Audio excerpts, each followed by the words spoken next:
dari kelompok 3 dengan saya sendiri Naila Syifa Anindya, saya Davina Amanda, dan saya Aisyah Nadira. Pada kesempatan kali ini kami akan menjelaskan tentang permasalahan siklus air yang terjadi di bumi kita. Permasalahan yang kami ambil adalah tentang penyumbatan sampah di saluran air yang menyebabkan siklus air menjadi terganggu. Tapi sebelum kita masuk ke inti materi, kira-kira teman-teman ada yang tahu nggak sih apa itu siklus air? Yang tahu boleh langsung angkat tangan.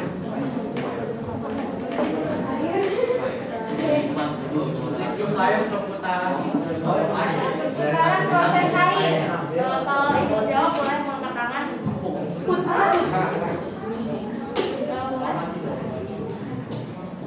Baiklah, siklus air menurut pendapat saya itu siklus artinya putaran. Jadi perputaran air itu tentunya dari permukaan tinggi ke terendah yang disebabkan oleh iklim, suhu, dan lain sebagainya. Terima kasih. Terima kasih itu atas jawabannya.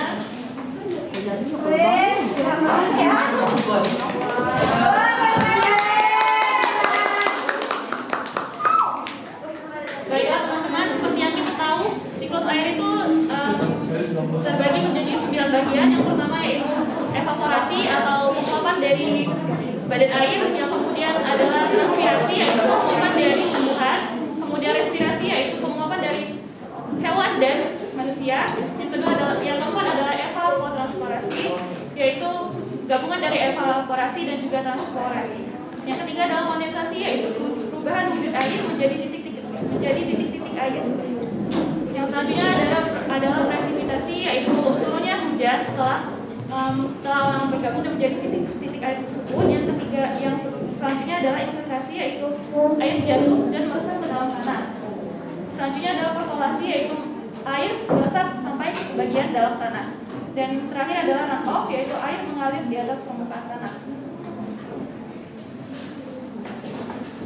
Selanjutnya di sini sudah ada tanah yang akan menjadi proses infiltrasi. Dan di sini ada aliran air atau saluran air yang akan diberi air hujan. Baiklah, di sini kita mulai percobaannya. Pertama,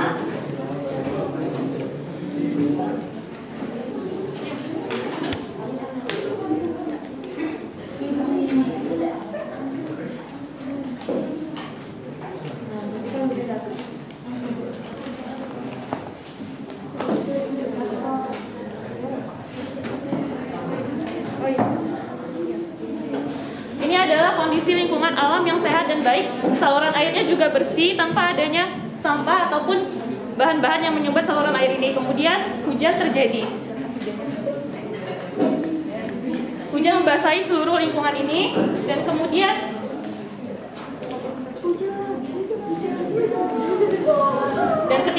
ketika dia ke saluran air akan mengalir dengan baik tanpa adanya permasalahan apapun atau tersumbat. Dan ketika air masuk sendiri dapat kalian lihat proses infiltrasi telah terjadi.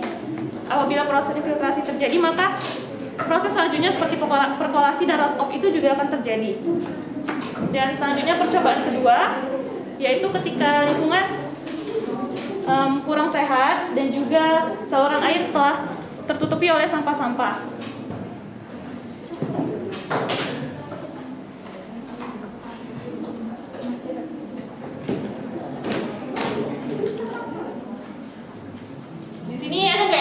Bantu gitu buat nurunin hujan apa? Oke, silakan. Baiklah, yang sudah tolong duduk dulu ya. Boleh. Oke.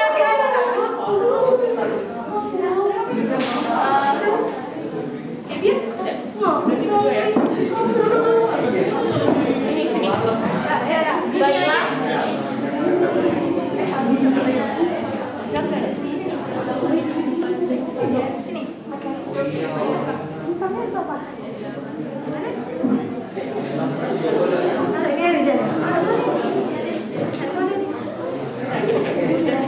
Baiklah, pada percobaan kedua ini yang kami ambil adalah permasalahan persumbatan pada saluran air.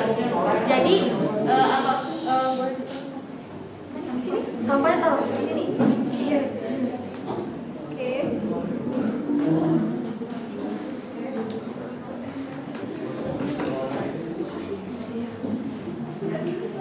Nah, jadi kalau sampahnya menyumbat saluran air menyebabkan kurangnya daya resapan air.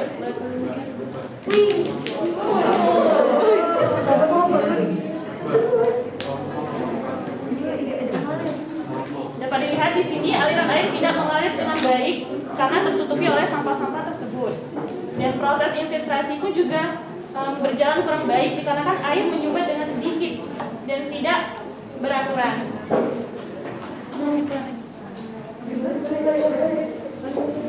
Teman-teman boleh kembali ke tempat duduknya masing-masing.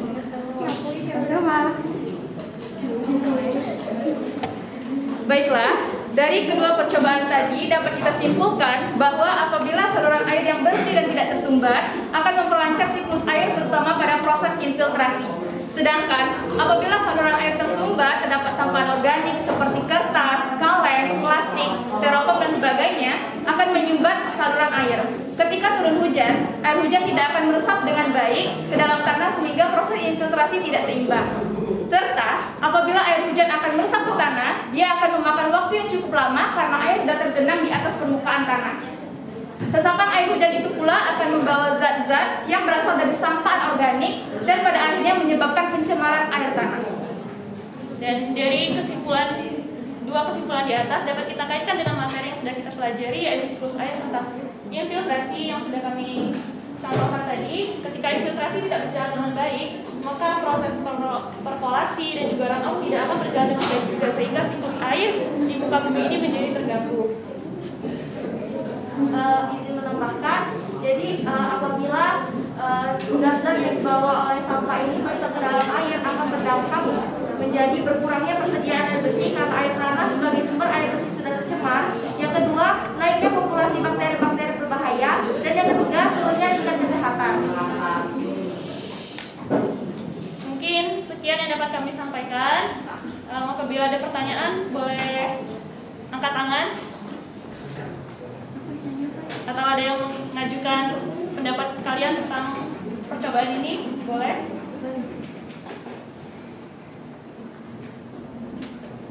Apabila tidak ada, kami tutup. Siap, boleh. Apabila sudah terjadi penyumbatan sampah, apa tindakan pemerintah ke masyarakat untuk menanggulangi penyumbatan sampah tersebut sehingga menjadi proses 9 tadi menjadi normal kembali? Terima kasih. Terima kasih atas pertanyaan yang jelas saya bisa dijawab.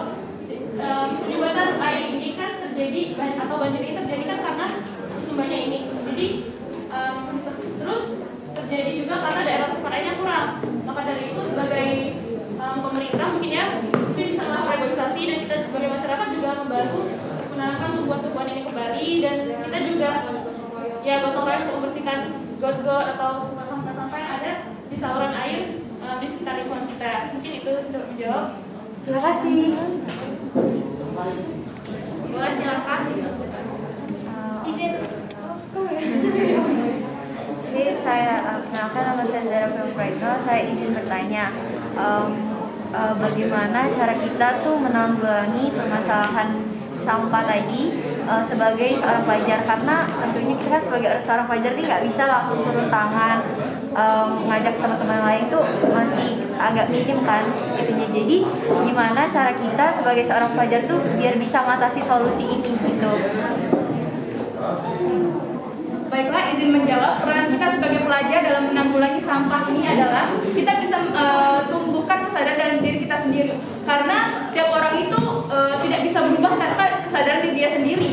Nah, kita itu bisa menggunakan bahan-bahan yang bisa didaur ulang, pipet jangan pipet plastik, ada pipet yang dari besi itu. Kita bisa melakukan hal-hal yang sekecil itu, dan kita bisa mengajak orang-orang terdekat kita bisa menebarkan ajakan-ajakan yang bersifat positif. Maka dari itu, insya Allah pasti hal-hal dalam menanggulangi sampah ini akan terjadi. Terima kasih. Masih boleh tanya, Pak? Oke, mungkin sekian pertanyaan yang dapat kami jawab.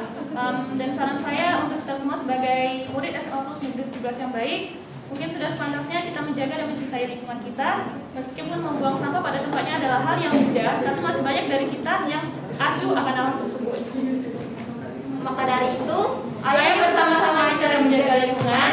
Jika kondisi alam baik, maka akan baik pada kita.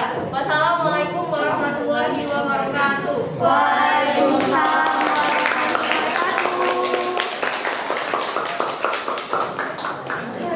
Oke, sebentar ya.